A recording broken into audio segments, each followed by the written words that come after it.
Dans cette vidéo, nous allons vous présenter quelques extraits parmi les meilleurs de la bienveillance de nos pieux prédécesseurs envers leurs parents. Je vous assure que vous pleurerez après l'écoute, car il aura encore une histoire très émouvante à la fin pour ceux qui resteront jusqu'à la fin. Commençons. Abu Huraïra, qu'Allah soit satisfait de lui. Lorsqu'il sortait de chez lui, se tenait devant la porte de sa mère et disait « Que la paix soit sur toi, ô ma mère !» ainsi que la miséricorde et les bénédictions d'Allah.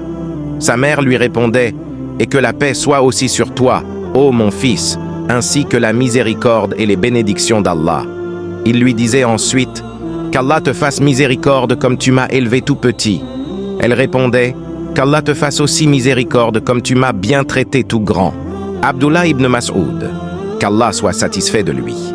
Sa mère lui demanda de l'eau pendant une nuit. Il partit pour en chercher, mais lorsqu'il revint, il la trouva endormie. Il resta là, tenant l'eau près de sa tête jusqu'au matin, ne voulant pas la réveiller par peur de la déranger, ni partir de crainte qu'elle se réveille et demande de l'eau sans le trouver. Allahu Akbar.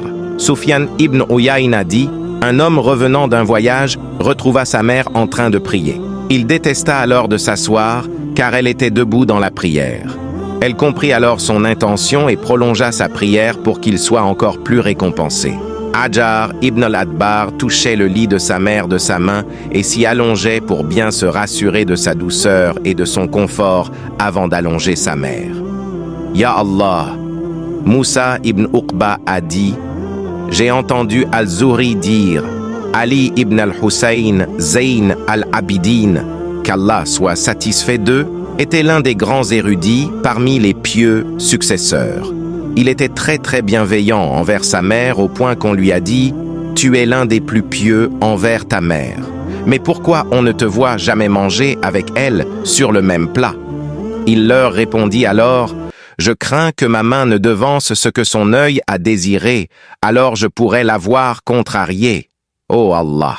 Ibn al-Hassan, al-Tamimi essayait de tuer un scorpion, mais n'a pas réussi à l'attraper jusqu'à ce qu'il rentre dans un trou de la maison. Il a alors placé sa main derrière lui pour boucher le trou avec ses doigts. Alors, le scorpion l'a piqué. On lui a demandé « Pourquoi as-tu fait ça ?» Il a répondu « J'ai eu peur qu'il sorte et pique ma mère. » Enfin, c'est l'histoire d'un prédicateur qui visitait l'un des pays européens. Alors qu'il était assis dans un train, il vit alors une vieille femme de près de 70 ans tenant une pomme et essayant de la manger avec ce qui lui restait comme dents. L'homme s'assit à côté d'elle, prit la pomme, la coupait et la lui donna pour faciliter sa consommation. La vieille femme se mit à pleurer. Il lui demanda pourquoi elle pleurait. Elle répondit « Depuis 10 ans, personne ne m'a parlé et aucun de mes fils ne m'a rendu visite. Mais pourquoi t'es-tu comporté envers moi ainsi ?» Il répondit « C'est ma religion qui m'ordonne de faire cela, de servir et d'être bon envers mes parents. Dans mon pays, ma mère vit avec moi dans ma maison, elle est du même âge que vous. Nous ne sortons pas sans son autorisation, nous ne mangeons pas avant qu'elle ne mange, et nous travaillons, moi et mes enfants, pour la servir. C'est ce que notre religion nous commande. » Elle a alors demandé « Quelle est ta religion ?» Il répondit « L'islam », et cela a été une raison pour cette vieille femme très âgée de se convertir à l'islam. Oh Allah, nous te demandons de faciliter à tout musulman dont les parents sont encore en vie la bienveillance envers eux et de pardonner nos parents défunts. Oh Allah, c'est toi, le clément, le tout miséricordieux.